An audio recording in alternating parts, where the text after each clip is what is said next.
What if the next wave of quantum innovation isn't just about hardware and algorithm? It's about people.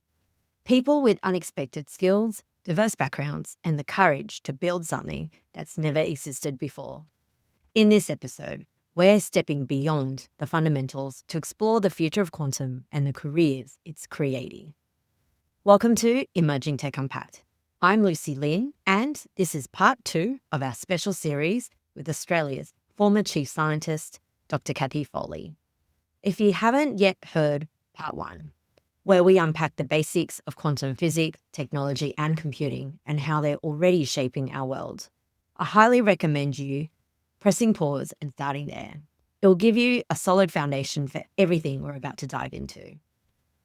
In this episode, we dig into hype versus reality of quantum and why serious investment still matters, even when timelines are uncertain. We'll talk about encryption, cybersecurity, and the idea of Q-Day, when today's code will be broken and what that means for businesses, governments, and all of us. From there, we'll unpack the skills and new roles emerging in the quantum workforce, the training pathways that can get you there, and why we need many more women and diverse voices to shape this field. Cathy also opens up about setbacks, feedback, and what it takes to build a meaningful career in science. And she leaves us with a fun quantum fact you'd want to share. If you've ever wondered whether there's a place for you in the quantum future, this episode will help you see just how wide the door is open. Let's continue my conversation about quantum with Australia's former Chief Scientist, Dr. Cathy Foley.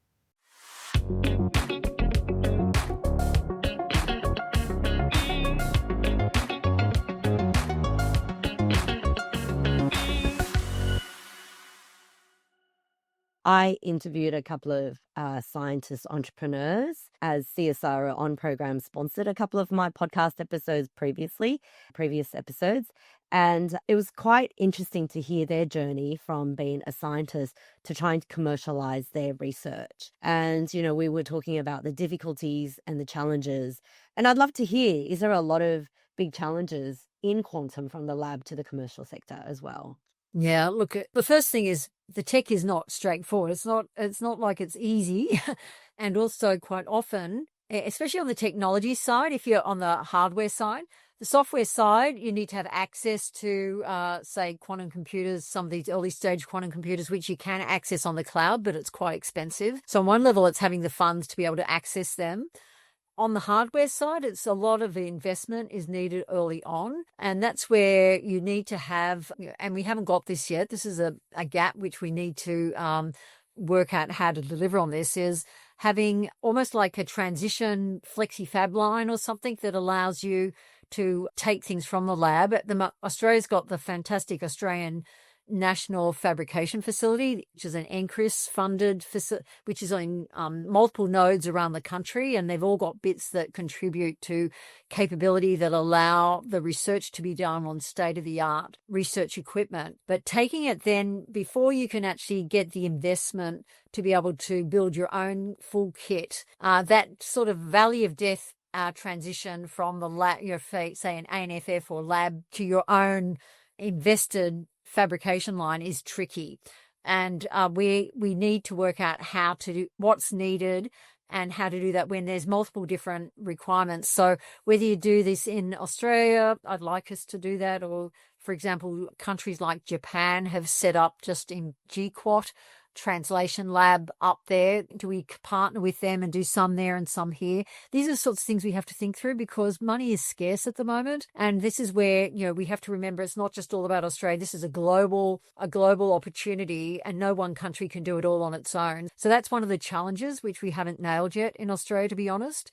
And I know it's being thought of and it's identified in the strategy, and I know that it's being considered at the moment, but we haven't actually seen it landed and supported by government. So that's probably on the to-do list. What we have seen in the last few years is end-to-end support. So we've got the ON program, as you mentioned, which gets researchers to think, how my research have a market? What might the product look like? What does the business case, what does the business model look like? Then the next thing, having an economic accelerator, which funds these to get to a point where they've got prototypes. Then you've got the industry growth program, which gives grants out as well to help get to a point where you've got the ability to have the prototypes or the early demonstrators, so that then you can be investable with the National Reconstruction Fund and Main Sequence Ventures as examples of venture capital that can be invested. And so we've never sort of had that before, but we still need to get more investment coming in, especially patient early stage investment. We need more of it, and we need to make sure that the researchers understand what it looks like and how to present themselves so that they are investable. And that's where the Quantum Australia Growth Centre's really an important part of that, of working with the community to help get that to that point. And it's still early days and everything always takes too long. But the thing is that we need to be mindful, because the rest of the world is investing big time and rushing ahead. And we don't want to get left behind when we've got such a great starting point. You have to invest in a whole ecosystem is what you're saying. It's not a standalone thing. You have to invest in a whole ecosystem from, the science talent and the expertise, but then also the investment dollars that to come in, and the policies that will allow it, and the funding. And, that's why and it's an industry like this is so hard, because it's a whole industry you have to produce, basically. Yeah, and it's also a balance between state and Commonwealth governments, and that's always tricky. Who's responsible for what? And I'll just give you a really nice example. I'm also on the Bradfield Development Authority board, which is building the new Bradfield city near the Western Sydney Airport, and that's going to be a deep tech city with a university and affordable housing, food and beverage and entertainment, metro. And there's already the AMRF, which is a advanced manufacturing facility that got all big, large pieces of equipment that allows you to build and manufacture some of the prototypes and things. So that's there already and can be accessed, and that's state governments putting things in place.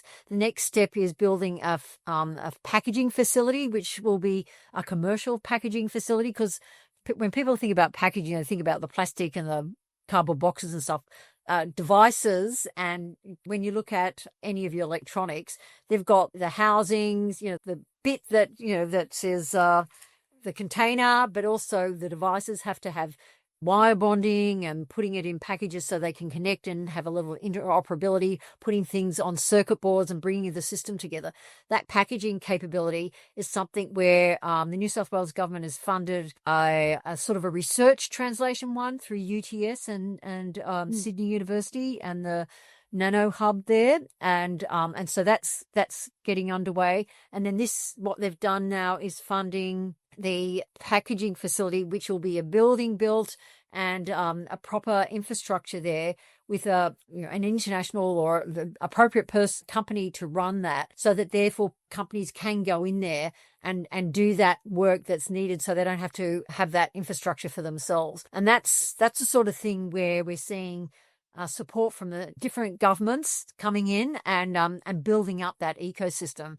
And what I'd love to see is some sort of foundry or something in Australia that it would allow us to have the ability to do some of the manufacture of the chips here as well. And for example, in Victoria, they're investing in a diamond, MV diamond, and that's there's different technologies. It's not like there's one quantum technology, and one of them is using nitrogen vacancies. So it's sort of like getting diamond, which is all carbon, but you have holes in it where it's where you're able to make devices of that. And the Quantum Brilliance supercomputer, quantum computer, is based on MV diamond. They're setting up and funding through their Breakthrough Victoria venture capital, a MV Diamond Foundry, which is fantastic. So we're seeing things happening, but that coordination, keeping that momentum up is absolutely essential. Yeah, it takes a whole ecosystem effort between government, the startups industry, and everybody else, right? So how exciting. So there's a whole deal of excitement, hype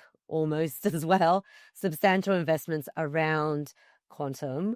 But there is also questions around the timeline and its impact, because it does take time to build a whole ecosystem. I'd love to hear from you, Cathy. Do you think quantum delivers on this promise? And how do you respond to people who argue that these funds, these billions of dollars, will be better spent on other areas of science and research? So the first thing is there's quantum technologies available now, new ones, and particularly in the sensing area, in the quantum encryption and the ability to have post-quantum support so that your data is safe. So they're available now.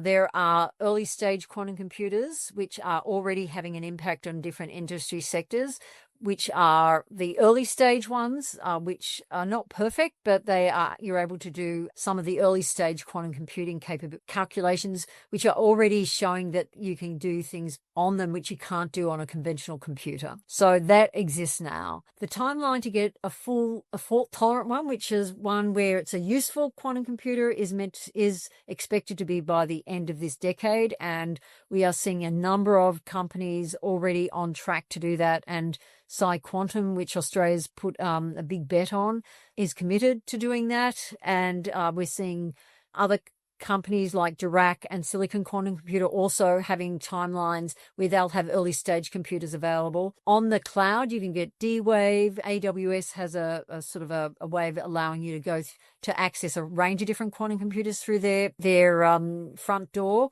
IBM, Google, Rigetti, there's a number of different quantum computers Pascal, where you can access them on the cloud now and develop applications, even though they're not the full all singing or dancing of the full error-corrected ones, but they're early stage, a bit like when we first started using classical or quantum conventional computers in the 50s, 60s, and 70s, and things just will improve. So patience is needed and recognition of this is a development and an evolution. And then the question of, well, why quantum? It is very rare for Australia to have such a large amount of effort and coordination around a particular research field. And the physics community in Australia has largely focused on that as a major research area, and people have aligned their research behind it. So when you go to any physics congress in Australia now, you see things that are quantum and quantum adjacent are a major part of the agenda at that conference, because we have focused on doing an area which we're great at and really been all in on it. And I think you would find that no one in the physics community would question the investment in quantum, and they applaud it. And the fact that it's ubiquitous and it's going to help other research fields means that the health and medical area will have a huge impact on them, on environmental sciences, on climate change modeling. All those sorts of things are going to be improved because of our ability of what this new technology has to offer. So if they're complaining about why quantum's getting lots of focus, I think they don't fully understand what it has to offer and how well placed Australia is. And when you said Sydney, the city itself is fourth in the world, right? So yeah, that's right, which is phenomenal. When are we? Yeah, we don't have top five of anything. It's very rare. Only maybe the swimmers in the Olympics, but that's right. Yeah. Okay, and I love that. Thank you for that explanation. And you say, well, quantum's been around for 100 years. That was also something I didn't know about. And I think, again, we're just talking about confusion, maybe even misinformation. And there's certainly a lot about that I've heard, in terms of what quantum can do and can't do. So I'm really glad that you've explained a lot of these industries and how this technology, how quantum can help. There's one myth that I always hear, which is the concerns around how quantum computers could potentially break encryption or threaten data privacy. And I'd love to hear from you, Cathy, is this true? Should society be preparing for these risks? Or is this a myth that we just have to debunk? Well, no, it's not a myth. It's true. There's a thing called the Shor algorithm, which most of our encryption is based on huge number strings, which are able to be factorized numbers, which have then a key that allows you to use that to open up, saying that you're a safe person to access this stuff.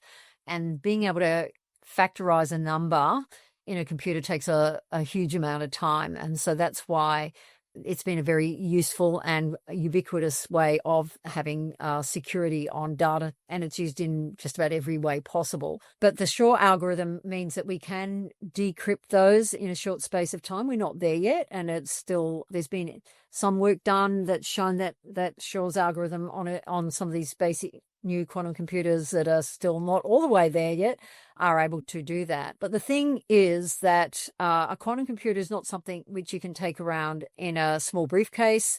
It's something which needs quite a lot of investment. And so at the early stage, it'll be mostly big organizations, governments. There's a lot of export control on being able to have quantum capability moved around the world, but pretty much every country that's a big country has got a quantum interest and a big investment. So this is a real risk, and it's something where we're seeing encrypted data being stolen now with the idea that it can be decrypted later. And it could be serious and material for particularly for governments with, if they've got information which is important for national security suddenly being able to be decrypted because it was stolen, a couple of years ago and now is being decrypted, it could have a big impact on national security. So what you're seeing is countries around the world have actually started implementing requirements for businesses and governments to be quantum ready. In the US, the previous president put out a requirement for timetable for all companies and organizations to have a plan for post-quantum encryption or post-quantum readiness. And the Australian Signals Directorate put out just recently, in December last year, they put out advice and then just recently put out even further advice on this. And we're seeing, for example, banks in Australia and globally have got quantum capability underway and being developed and introduced. Much of it will be happening where you won't notice it. It'll be just patches put on into programs and software so the average person it doesn't impact. But one of the things that when we come to things like Internet of Things and the firmware and the hardware, that needs to be thought of, and future purchases need to be undertaken, particularly for big infrastructure that might be in place for the next 10 years. That needs to be designed so it can be able to be quantum ready, and that's something that is being taken into account now by all serious procurement officers when it comes to anything to do with IT systems. So it's happening now. There's a lot of focus on this in a preparedness way, and it's something we all will have to take seriously because with the positives comes that downside that unscrupulous people and bad actors are potentially willing to use technologies that aren't for best outcomes for society. And that's unfortunately with any technology, you always have to make sure that you prepare for the good and the bad. Wow, that is a great explanation about that. And it's scary to think, actually, Cathy. Like, one of the questions I wanted to ask you is about quantum is creating entirely new industries and job opportunities. And what you've just spoken about is that you need to be quantum ready from a cybersecurity perspective. Do you think that's going to be a huge rise in that? And what would cybersecurity professionals now, they need to be quantum ready as well? Absolutely. And that would be part of their development and their preparedness and, professional development and planning. And it's something which, we've got a good runway. It's not as though it's a huge risk yet. And it's not as though it's going to be worrying about yours or my bank accounts, but it's going to be something in the way, the systems operate and will, evolve over time. So I think that it's one where it's part of that preparedness. And you will see people talk about what they say is Q day, of the day when a full error corrected computer can zip through and milliseconds be able to decrypt things. But bad actors will be looking for things which are particular for whether it's questioning national security or a whole range of different things, which you can we all know the spy movies and all that sort of stuff can create scenarios which look like science fiction or fiction in general, but we do have to realise that the importance of that preparedness, the role of government to make sure that the community is ready for it is part and parcel of what's happening behind the scenes in Australia and in other countries as well. Wow, fascinating. Yeah, I hadn't realized that, but it's, and again, new ecosystem, new roles, new pathways. Do you see what kind of skills do you think this new industry will lead to, like besides these new roles, new career paths? What do you think are the 3 to 5 most important skills you think will be vital for people in the quantum and the science workforce to be successful in this new space? Yeah, sure. Well, there's the engineering side of stuff. And that covers a whole multitude of things from cryogenics engineering through to just electrical engineering, test and measurements, circuit designers, that aspect of it. So, it's not that different from any other deep tech area. You don't need to be a quantum mechanic in most cases. Yes, theoretical physics in quantum will be important, but there's also learning to program and software development. Algorithm development is going to be a big area for that. But of course, also applications engineers knowing, how can you, what does this look like and what does it mean for a particular industry? So I guess in the engineering, it's all the buckets, as I mentioned. There's the software side of it. There's the design side of it, because you also have to have the human interface, which is really important. That's where, particularly the humanities and social sciences are just as important, as well as sales and applications. So at that high level, then really the skills needed are no different to most other tech requirements and businesses. Being able to have probably cryogenics and understanding how to design quantum algorithms and engage with a quantum computer is a little bit different. But already there are, for example, Q Control has a whole, I think it's called Black Opal, is a program which teaching program which allows people to learn and skill up to be able to do that, as do other companies like IBM and so on, where they've got interfaces. Most of the quantum companies have got some sort of interface with teaching people how to use their capability and training people up in those skills. And then, of course, the university sectors are developing master's programs and undergraduate programs. And for example, University of Queensland, I think, has an online course which you can access as well. As there are many things underway, because developing the skill set, developing the workforce, and also re-educating people who are coming in later in their careers, knowing that they need to be quantum ready. There's different aspects of it that are there for the taking. And you say that there's all different skills and people that is required, not just, engineers. And there's, people that from communicators like myself, and also, obviously the physicists and everyone else needs to be in this ecosystem to grow the ecosystem. That's right. And you'll find, at the beginning, you'll need more quantum physicists, but as the technologies develop, that those numbers will go down, and the engineering and the technical skills, which aren't just maybe vet trained as opposed to university trained, will go up, which happens in all industries as they mature. Is there one underrated or unexpected skill that's proven valuable in your career? For me, probably vacuum engineering. What's that mean? Yeah, it's not making a new Dyson vacuum cleaner. It's most of the materials are prepared under low vacuum, so that they're housings which you pump all the air out, so that therefore you can deposit thin layers of materials which have got as pure a material as possible without any contamination. People who can build vacuum systems which A, don't leak, B, actually put down the films in the way that you want them is really tricky. Probably most of my experimental life was dealing with that sort of thing. Cryogenics, we've got lots of people who are good at Can you explain what it is? At vacuum, at air conditioning, cooling things. But we don't have people who can go down to those really low temperatures, and that's an area as well. Although, and things like cryo coolers are new heat pumps, which will allow you to get things down to minus 200 degrees or even minus 270 degrees. Those sorts of, instead of using buckets of liquid cryogens like liquid nitrogen, liquid helium, we're now using electric machines to create those very low temperatures. So those sorts of engineers are thin on the ground. And surprisingly, the other is that's hard to get are people who are really good at materials fabrication. So growing crystals and being able to splice them, and just materials engineers are really important as well.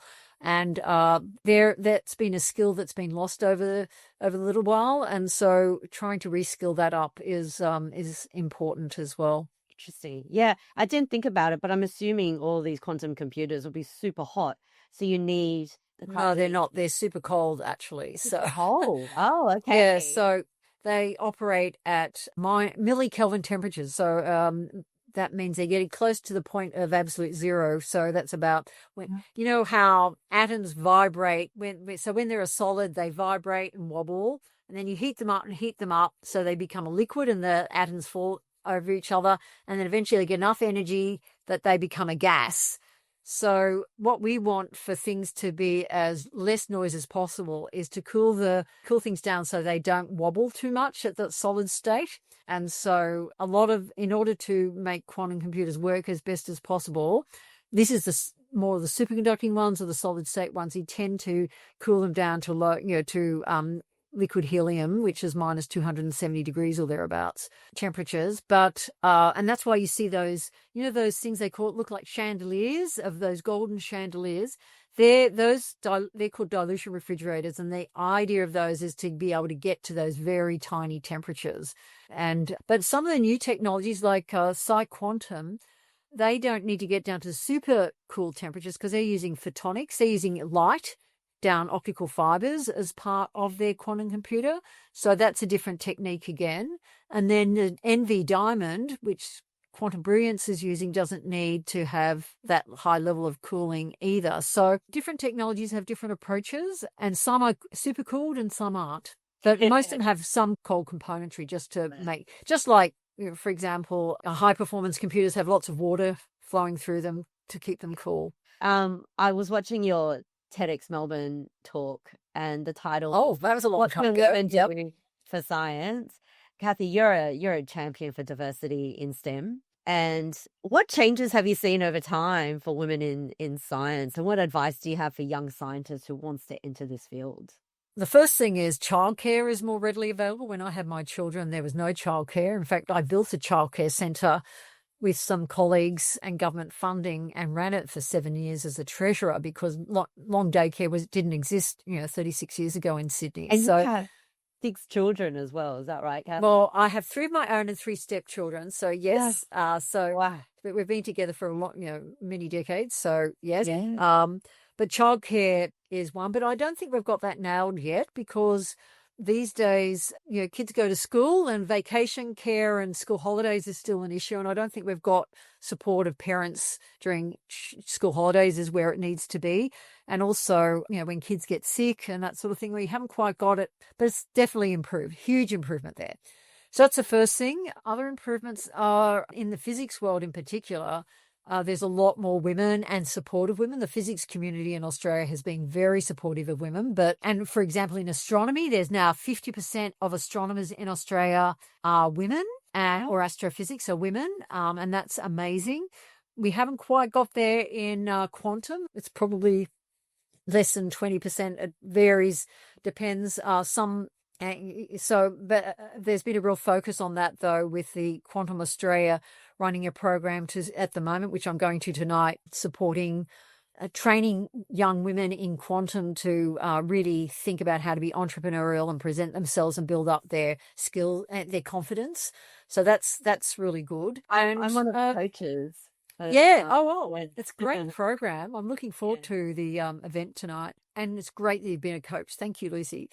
And I guess, the expectation now that you get the best results from multidisciplinary teams, but also from having different diversity and inclusion. It's not just gender, but also cultural background, experience. We're seeing that, there's the expectation that that leads to better outcomes, and the evidence is showing that. And so I'm really proud that Australia has not gone the way of what's happened in the USA of saying diversity and inclusion is woke. Instead, what we're saying is this is part of our DNA as a country. And I'm really proud that Australia has taken that stance and is saying that, we want to embrace the full human potential. And look, we're not there by a long way, but in particularly supporting young women during the time in their 20s and 30s, there's too much insecure work when in early careers in research, but this is pretty universal around the world, but that doesn't mean we can't try and do something better and do it differently so that we have a bit more job security for early career researchers, because that's when you're trying to have kids, find your way in the world. And we've just not quite got, well, not quite, we haven't got the system set up. And I think we could do it differently, but it does mean that we have to use our funds in different ways. And maybe that's always difficult to transition to, but I think we need to be more committed to that. Yeah, I agree. It would be great, especially a leader like yourself who cares about this, to want to make a difference, because I think you're in the position to, in the ears of prime ministers and politicians and stuff to be able to make these policy changes too. You've won many awards as well, Cathy. In 2025, Australian Award for Excellence in Women's Leadership, the World Quantum Congress recognition. Congratulations on that. And then in 2020, you were the Officer of the Order of Australia for distinguished service to research science and the advancement of women in physics. So you've got an amazing career so far, and you were, the former Australia's chief scientist. What's your number one takeaway or learning that, that you can give to others who wants to follow in your footsteps? Yes, when you get asked that, it's a bit tricky to say. But look, I think the thing which really helped me progress in my career is realizing that, first of all, it doesn't all happen at once. And be patient, and I always say play the long game, so that when something goes wrong, or you have a bad interaction, or there's a colleague that you work with who's not working out, or you get a disappointment and lose out on something, that you realize it's just a snapshot in a whole lot of snapshots of your life. And to think about that, sort of recognize that you're doing your best. And if something doesn't work out the way I was expecting it to, or, like I didn't get a job I applied for, or I didn't get a grant, or I got a put down from somewhere, or I, got some feedback which really didn't sit well with me, or, there's lots of examples, where things don't go right. And probably the hardest lesson to learn was to rise above it and not blame someone and say, oh, they don't like me, or the world's against me, or, something. So you're blaming it, but use it as a chance to reflect and say, what can I learn from this? And what can they see that I can't see? And how can I use that to be self-improvement? And by switching that framing, it meant that put-downs were a gift as opposed to a disappointment, or, things going wrong was a moment for learning.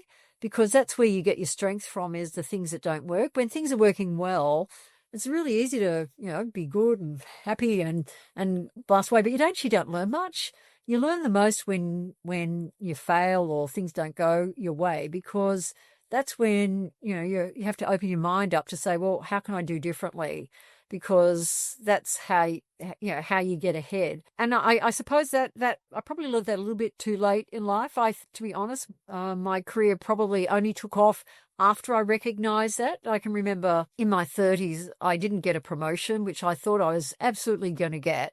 And I whinged about that for about 6 months, and I sort of really just found it really hard to get over that. And eventually I was talking to a colleague, and they gave me the feedback, said, look, at that stage I wasn't able to travel internationally because my kids were little. And he said, this promotion required you to have an international reputation, and you've only got a domestic one. So of course you didn't get it. No one had said that to me before. But I also was so busy blaming everyone and not listening and asking the right questions about how to learn about that. Suddenly I thought, oh, okay. So then I started to build my international reputation, and it didn't take very much. I went, organised to go to an international conference, made sure that I, connected more internationally and was able to hang my hat on a few things. And, was able to get that promotion later on. And so, that was a turning point for me when I realised I spent 6 months blaming everybody, saying that they hate me. It was because I was a girl. It was because I was a mother with 3 children at that stage, all that sort of thing. Instead of saying, how can I learn, ask the right questions, and then, say, wow, I can change that and do something about it. Yeah, no, I love that. I love how you've taken on feedback, because I really think feedback is a gift, that Oh, it is. that's a lot of, and I think a lot of people don't ask others. They kind of just go in their own head and they overthink. I mean, certainly, I do that many a times. And you don't take that you just don't ask externally in terms of how you can improve. And I think I now ask people around me and go, how can I improve my podcast, as an example? What else do I need to do to kind of make this better? So others can be more engaged, or what kind of questions should I be asking? What kind of research should I be having, or what kind of guests I should have on? Because then you can improve as well. And if I keep doing the same thing over and over again, I'm never going to be better. And so, one of the things that I do is constantly ask for feedback. And I feel like that has helped me make my podcast better with every episode. I know that this is very different to the first one that I've had. And hopefully it has gotten better every single episode, because I have been asking everybody, and, from listeners, and lots of listeners have given me, very great feedback, and I really appreciate that. Yeah. And just standing in the shoes of the person giving feedback, it's easy to say, oh, that was great, you're terrific, makes the person feel good, you feel good giving them, but it doesn't, if it's not authentic in terms of saying, well, look, this is great, and these are the areas where I think if we were to tweak that a bit, you'd make a big difference, and be specific with that feedback. It's actually hard to give good feedback. So that's also something, if someone does give it to you, initially no one likes being told you're doing something poorly or you're not as good as you think you are. That's human nature. And you do need to recover emotionally from that. So I don't think you've got to be, but I always say, give yourself 24 hours to sort of like soak in it and get all pruny because you're wallowing in your pity juices. But you've got to step out of that really fast and dry yourself off and rethink things and work out your strategy for moving. And everyone has to work out that strategy of moving from that wallowing self-pity, which is human nature. And everyone does it. It doesn't matter how strong they are. No one likes being told that they didn't make the mark when you tried so hard. But then work out your strategy to flip you so that you can go into that learning mode. And it's, that's how you build your character and your ability and to be resilient.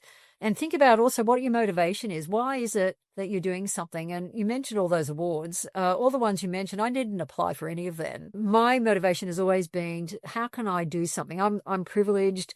I've had, I've often said I come from a middle-class family. I'm well-educated. I'm a white woman. I live in a country like Australia.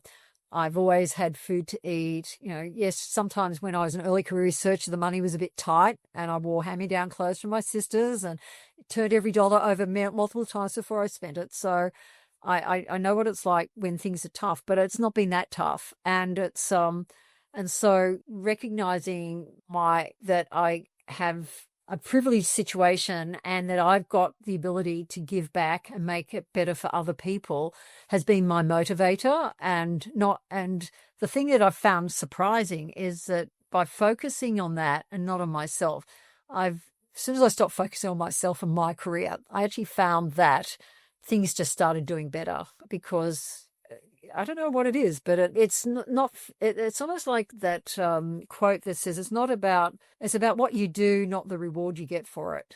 And I know that quite often women often are not given the rewards for the work that they did, but I've seen that shift a bit. Sometimes you've had to push hard to get recognition, but I think we've got to a bit beyond that now. And it is a tricky thing. I'm not going to say it's all one thing or the other, but it's navigating that pathway so that it's not just all about me and my career, but it's actually about me as a person who can contribute. And that sort of then leads to recognition and rewards, which I'd never planned or still can't believe have happened. Yeah. Well, it's funny you say that, because when I've been consulting in marketing and communications, and it's really hard. Like, I find sales really difficult because I feel like I can't really sell myself as well. Because I think, as you say, it's yourself, and you go, oh, it's just me. But then I feel like I can really I'm able to sell my podcast a lot more because I feel like there's a higher purpose. Because what I'm trying to achieve here is, three things. I'm trying to educate others about emerging technologies and innovation. I'm trying to profile more diversity and profile more incredible women like yourself and male allies. And then I'm also trying to talk about careers and skill and future skills and education. And for me, that is a higher purpose and a higher motivator.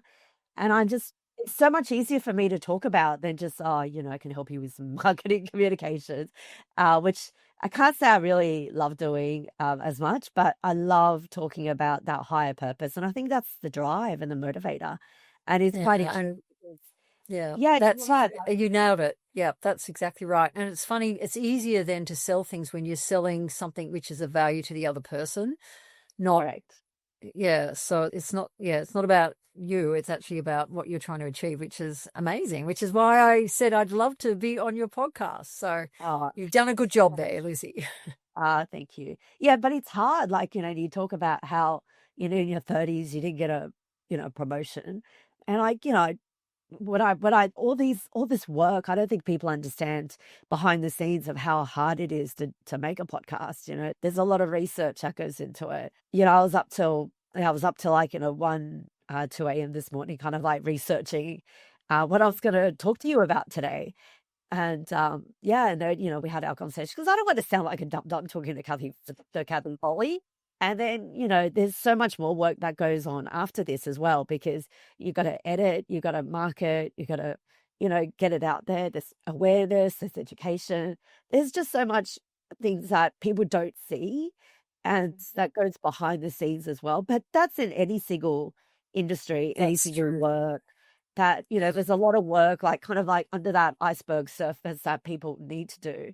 And you kind of don't see it. And then, I've won a couple of awards too. And people go, oh, you've won these awards. And I'm like, yeah, it's bloody hard work, doing this as well. So, yeah.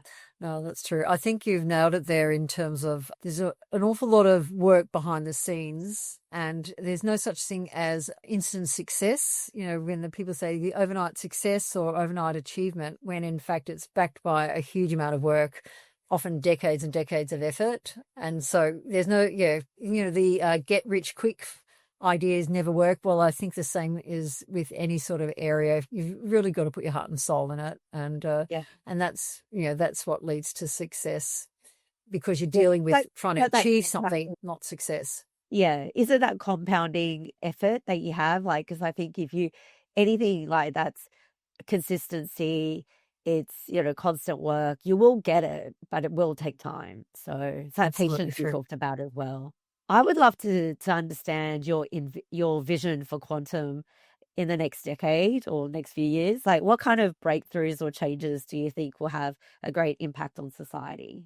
Well, first of all, my high-level quantum vision is that Australia has a very big quantum industry, which is a significant part of the exports and GDP of the country, so that it helps replace the fossil fuels and other areas which are not going to be sustainable by the time we get to zero emissions, so that quantum is a major part of the Australian economy. So that is my goal. And then what I would love to see is getting to a point where we are able to have better, and we have full error-corrected quantum computers that allow us to model the weather so that we've got better weather predictions, that we're able to have personalized health, so that we're able to get all the information about individuals, so that we can, even if there were another pandemic, we don't have to resort to public health issues to solve the pandemic. We can still do things fast and cheaply, so that we have the right vaccine to, how with a vaccine, it's an average for the population, and some people will have adverse effects and some people it will be great. And so it'd be great. And some people still get say COVID, and others, the vaccine worked perfectly and they never get COVID again. So how can we make sure that we can tweak tweak health so that everybody is as healthy as possible. Wouldn't it be great if we were able to have improved productivity because we're able to have optimization in lots of things from rail, transport, so that we are able to use these new technologies to allow us to make sure we use our resources as efficiently as possible, but also it will have a flow-on effect because you won't be sitting in traffic for ages because someone's broken down on the harbour bridge or a train's broken down somewhere or a light's gone out somewhere on the railway system. So, and therefore it puts everything into chaos. So it goes on and on, where we see the true benefit of quantum computing becoming across the country. But the thing is that we manufacture much of the systems here, and that we've got many quantum businesses set up in Australia with this, with people saying that that's a business they aspire, or an industry they aspire to be in. That we see the Aerotropolis in Sydney as being, or the Bradfield New City is a city where we know that businesses are set up and they're part of that global supply chain for quantum capability, and that people are healthier, have happier lives. Governments use money better, industries are more productive and successful, and that in general, society gets the benefit from that, as well as we do this where we are able to share this capability with our region, because many of the countries around Australia do not have quantum capabilities, and we have to work out how we can make sure we share this technology in a way that we don't have the haves and have not, and that we support our new neighbours and the Asia Pacific region so that they too can make the benefits of this, and we don't end up with some sort of haves and have not. I think quantum technologies will mean that cybersecurity will be a thing of the past, and that'll be just come a part of every day, and so that hopefully we'll have a peaceful, more prepared world to be able to face some of the issues that we are constantly having to face as humanity sees what it's done to the world, and we have to fix it. Wow, what a utopia you have painted. I That's half food, that's for sure. I can see why you're so passionate about this, because wow, productivity and alleviating inequality, that's incredible. Like all these things, I can see why you're so passionate about it. I think that's a fantastic vision to have, and yeah, I hope it comes true. I really do. I think it's an exciting space. I want to finish with a favorite science or quantum fun fact that you may have. I know you were thinking about this, Cathy. I don't know if you thought of one yet. Have. No, it is probably, as I mentioned, quantum mechanics was theorized 100 years ago, but it is now the most experimentally verified theory in science. Well, So it's something you can trust. So there's my fun fact. there you go. That's a great way to finish, I think. Cathy, thank you so much for joining us on Emerging Tech Unpacked. I've learned so much about quantum. I've learned so much about you. I've learned so much about your career. You are such an inspiration to so many people. And, I've learned so much about quantum and all its amazing things it could do. I hope this reality comes true. And it's been such a great pleasure to talk to you and to learn from you on the podcast. Thank you so much for coming on. Well, thank you, Lucy. It's been great. Great interview. Thanks very much. What a riveting conversation with Cathy. If this episode helped made quantum feel a little bit less mysterious and a lot more relevant, make sure you're subscribed, turn on the notification so you don't miss our next podcast episode. Today, we've travelled a long way, from Cathy's early days in physics and her decades long at CSIRO to the strange rules of quantum physics and how they evolve into quantum technologies and quantum computing. We've seen that quantum isn't just an abstract theory, it's already hiding inside everyday tech, like lasers and the chips that power our digital lives, whilst also opening the door to game-changing applications in computing, sensing, communications, and more. We've also heard how Australia punches above its weight with a strong research base, a national quantum strategy, and a growing industry effort that put us on the global map. If you enjoyed this episode, please leave us a review and share it with 3 friends and networks so they can enjoy it too. It takes a lot of research time and effort to put a podcast together, and I would very much appreciate it if you can support our podcast with a donation so I can cover my podcast production expenses and keep this show and our important mission of providing quality education, promoting gender equality, and highlighting future skills and STEM career pathways going. We're always looking for sponsorships, partnerships, and guest speaking collaborations. Visit our website to speak with me directly, emergingtechunpacked.com. We are available in audio format on Spotify and Apple Podcast, and you can also watch us on YouTube, and we have bonus video content there. Make sure to tap the notification bell so you will be informed of the latest episode drops.